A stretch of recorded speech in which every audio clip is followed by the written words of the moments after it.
स्वागत है आपका स्टडी विद अमन कुलचाल में। आज हम लाए हैं शिक्षा निदेशालय राष्ट्रीय राजधानी क्षेत्र दिल्ली की कार्यपत्रक नंबर 12 जो कि क्लास 8 के लिए है। सब्जेक्ट आपका सामाजिक विज्ञान है और ये हमारे अतीत की बुक से व्यापार से और समाज तक चैप्टर नंबर 2 है आपका, उससे आई है।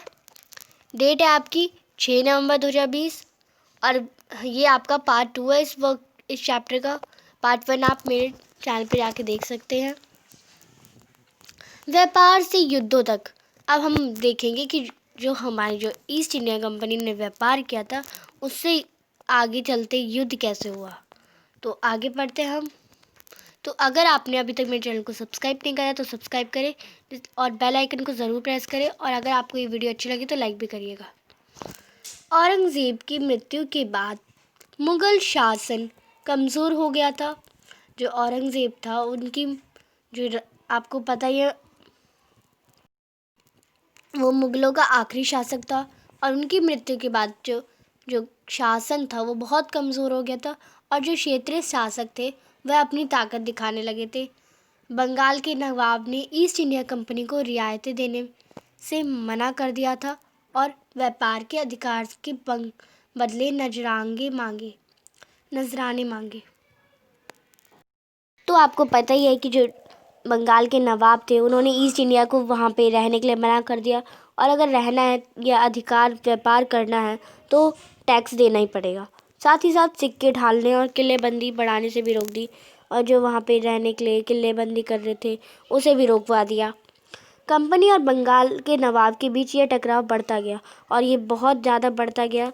ये जो टकराव था ये लड़ाई भी होने लगी स्टार्ट।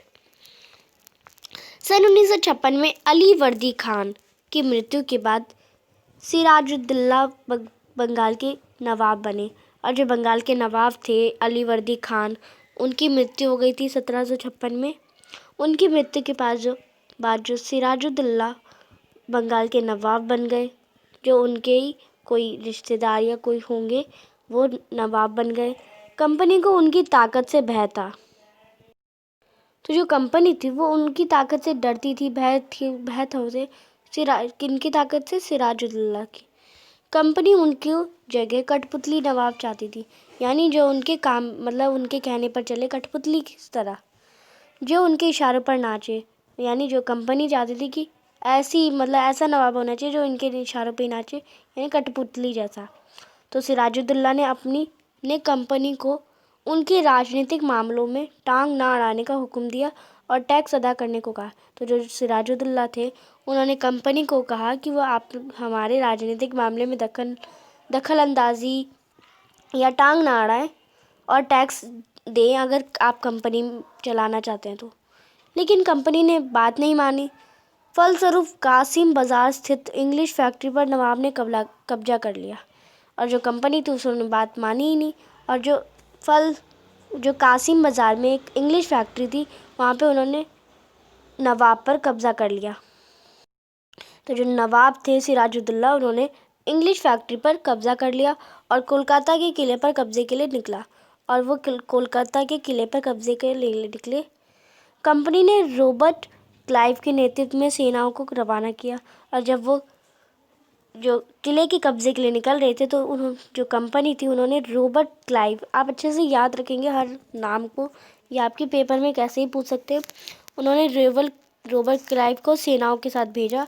तो रॉबर्ट क्लाइव को नौसेना का भी साथ मिला, और उन्हें जो रॉबर्ट क्लाइव उन्हें नौसेना का साथ भी मिला। इस तरह कंपनी और सिराजुद्दौला के बीच सन 1957 में प्लासी का युद्ध हुआ, और जो कंपनी और सिराजुद्दौला के बीच में सन 1957 में प्लासी का युद्ध हुआ।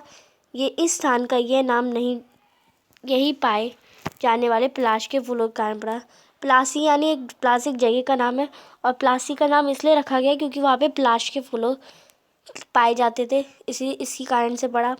प्लासी के मैदान में क्लाइव ने सिराजुद्दौला को हरा दिया, और जो क्लाइव थे रॉबर्ट क्लाइव, उन्होंने सिराजुद्दौला को हरा दिया इसी मैदान में प्लासी के। उसकी हार का एक बड़ा कारण उनका सेनापति मीर जाफर था, और जो सिराजुद्दौला थे उनकी हार का कारण जो रॉबर्ट क्लाइव के एक सेनापति थे, मीर जाफ़र, वो थे। तो जो अंग्रेज़ों से मिल गया था, वो अंग्रेज़ों से मिल गए थे। सिराजुद्दौला मार दिया गया और मीर जाफ़र नवाब बन गया। और जो सिराजुद्दौला थे, जो बंगाल के नवाब थे, वो मर गए और मीर जाफ़र नवाब बन गए। इसके बाद कंपनी ने मीर जाफ़र को हटाकर मीर कासिम को नवाब बनाया। क्योंकि सिराजुद्दौला को मीर जाफ़र ने मारा तो वो नवाब बन गया, पर क्योंकि वो अंग्रेज़ों के साथ मिला था और वो नया आया था सेनापति, तो कंपनी ने मीर जाफ़र को हटा दिया और मीर कासिम को नवाब बना दिया।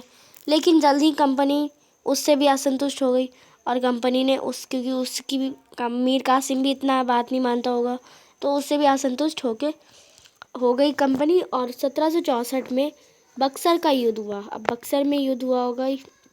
अंग्रेज़ों ने युद्ध के बाद पुनः मीर जाफ़र को नवाब बना दिया और जो अंग्रेज़ थे उन्होंने युद्ध करा, फिर उसके बाद मीर जाफ़र को फिर से नवाब बना दिया। और उनकी मृत्यु के बाद 1765 में मुग़ल बादशाह ने कंपनी को ही बंगाल की दीवानी। और जो मीर जाफ़र थे, उनकी मृत्यु 1765 में हुई थी। आप सारी डेट अच्छे से याद कर लिएगा कि कौन कब मरा, कौन कब लड़ाई हुई। मुग़ल बादशाह थे, उन्होंने कंपनी को ही बंगाल की दीवानी दे दी। तो मुग़ल बादशाह ने कंपनी को दीवानी दे दी। दीवानी का मतलब हो गया भू राजस्व से वसूल करने का अधिकार, यानी भूमि का पूरा राजस्व वसूल करने का अधिकार किसे दे दिया? कंपनी को दे दिया। इस तरह कंपनी खुद ही नवाब बन बैठी और जो पूरी कंपनी थी वही नवाब बन गई। आगे अब आपको क्वेश्चन आंसर दिए गए। फर्स्ट क्वेश्चन आपका, प्लासी का नाम किस तरह पड़ा? तो आपको पता है प्लासी का नाम प्लाश, क्योंकि वहाँ पे प्लाश के फूल थे इसलिए पड़ा। तो इसका आंसर करते हैं। तो आप लिखेंगे प्रश्न 1, प्लासी का नाम किस तरह पड़ा? प्लासी का नाम प्लासी में पाए जाने वाले पलाश के फूलों के नाम पर पड़ा। तो आपको पता चल गया प्लासी का नाम किससे पड़ा? तो प्लासी का नाम पलाश के फूलों के नाम पर पड़ा। तो सेकंड क्वेश्चन स्टार्ट करने से पहले आप मेरे क्वेश्चन का आंसर देंगे कमेंट सेक्शन में अभी कि अली वर्दी खान की मृत्यु कब हुई थी? क्योंकि मैंने आपको बोला कि आपको डेट अच्छे से याद रखनी है, तो आपको एक क्वेश्चन मैं इसलिए दे रही हूँ क्योंकि आपको ये डेट याद रखी, क्योंकि हर बार क्वेश्चन पूछा जाता है एग्ज़ाम में। तो आप ये मुझे कमेंट सेक्शन में बताइए कि अली वर्दी खान की मृत्यु कब हुई। तो आपकी वर्कशीट में भी आपको अगर देखना है तो आप पीछे स्किप करके देख सकते हैं। आप वीडियो में देखेंगे अच्छे से आपको मिल जाएगा आंसर। आप 2-3 बार अच्छे से देखेंगे तो आपको मिलेगा आंसर, या आप मुझे गूगल पे सर्च करके ही आंसर ज़रूर लिखेंगे। तो सेकंड क्वेश्चन स्टार्ट करते हैं। सेकंड क्वेश्चन है आपका प्रश्न 2, बंगाल के नवाबों के और ईस्ट इंडिया कंपनी के बीच किन किन बातों पर विवाद था, या प्लासी के युद्ध के कारण क्या थे? तो ये दोनों क्वेश्चन एक ही है आपका। कंपनी कठपुतली नवाब चाहती थी क्योंकि वो उसके इशारों पर नाचे, लेकिन बंगाल के नवाब सिराजुद्दौला ने कंपनी को उनके राजनीतिक मामलों में टांग न अड़ाने का हुक्म दिया।